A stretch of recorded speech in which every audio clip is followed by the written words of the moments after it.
여러분 안녕하세요. 교리인 바이블의 오상원 목사입니다. 오늘 여러분들과 함께 소요리 문답 35문항을 통해서 성화의 은혜에 대해서 살펴보도록 하겠습니다. 우린 전에 소요리 문답 32문항을 통해서 효과적인 부르심을 받은 신자들이 이 세상에서 얻을 세 가지 유익에 대해서 살펴보았습니다. 그 첫 번째 유익은 칭의의 은혜였고 두 번째 유익은 양자됨의 은혜였습니다. 오늘은 그 세 번째 유익인 성화의 은혜에 대해서 살펴보도록 하겠습니다. 먼저 오늘 소요리 문답 35문항을 보시면요. 거룩하게 하신 것이 무엇인가? 라고 질문하고 있습니다. 이에 대한 대답으로 거룩하게 하신 것은 하나님의 값없는 은혜의 역사이신데 이로써 우리가 하나님의 형상을 쫓아 온 사람이 새로워짐을 얻고 점점 죄에 대하여서는 능히 죽고 의에 대하여서는 능히 살게 되는 것이다 라고 대답하고 있습니다.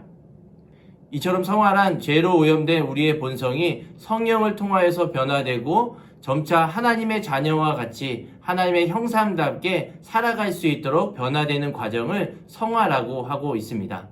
따라서 성화에는 신자들의 삶에서 죄에 대해서는 점점 죽고 의에 대해서는 점점 살아나게 되는 실제적인 변화가 동반된다고 할 수 있는 것입니다. 그렇다면 이렇게 질문하는 분들도 계실 것입니다.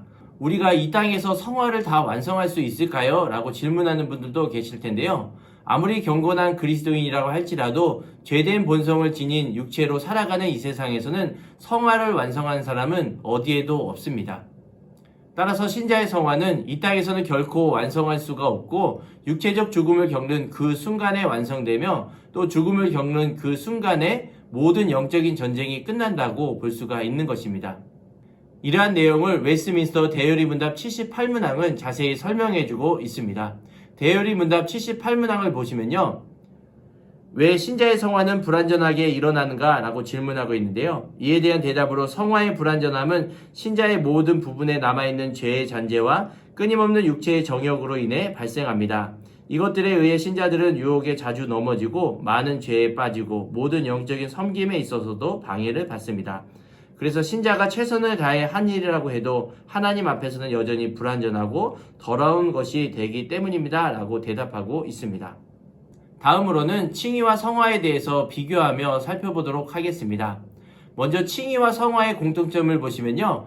칭의와 성화의 공통점은 모두가 다 하나님의 은혜로 말미암아 받을 수 있다는 것입니다. 그래서 종교개혁가 칼뱅은 예수 그리스도로부터 신자에게 두 가지 유익이 오는데 그것이 바로 칭의와 성화이다 라고 정의했습니다. 그래서 칭의와 성화는 예수 그리스도로부터 오는 이중은혜, 이중적 은혜라고 칼뱅은 정의했습니다. 이렇게 하나님으로부터 예수 그리스도로부터 오는 칭의와 성화에 대한 차이점은 첫 번째로 칭의는 단회적이며 성화는 점진적이라고 할 수가 있습니다. 그래서 웨스트민스터 소요리 문답을 보시면 칭의의 은혜와 양자됨의 은혜를 설명할 때는 값없이 주시는 하나님의 은혜의 행위라고 정의하고 있습니다. 반면에 성화의 은혜에 대해서 설명할 때는 값없이 주시는 하나님의 은혜의 역사 또는 사역이라고 정의하는 것을 볼 수 있습니다. 두 번째로 칭의와 성화의 차이점은 칭의는 예수 그리스도의 의로 말미암아 신자의 신분이 변화되는 것을 가리킵니다. 그러나 성화는 성령을 통하여서 신자의 상태가 변화되는 것을 가리킨다는 것이 차이점이라고 할 수 있습니다.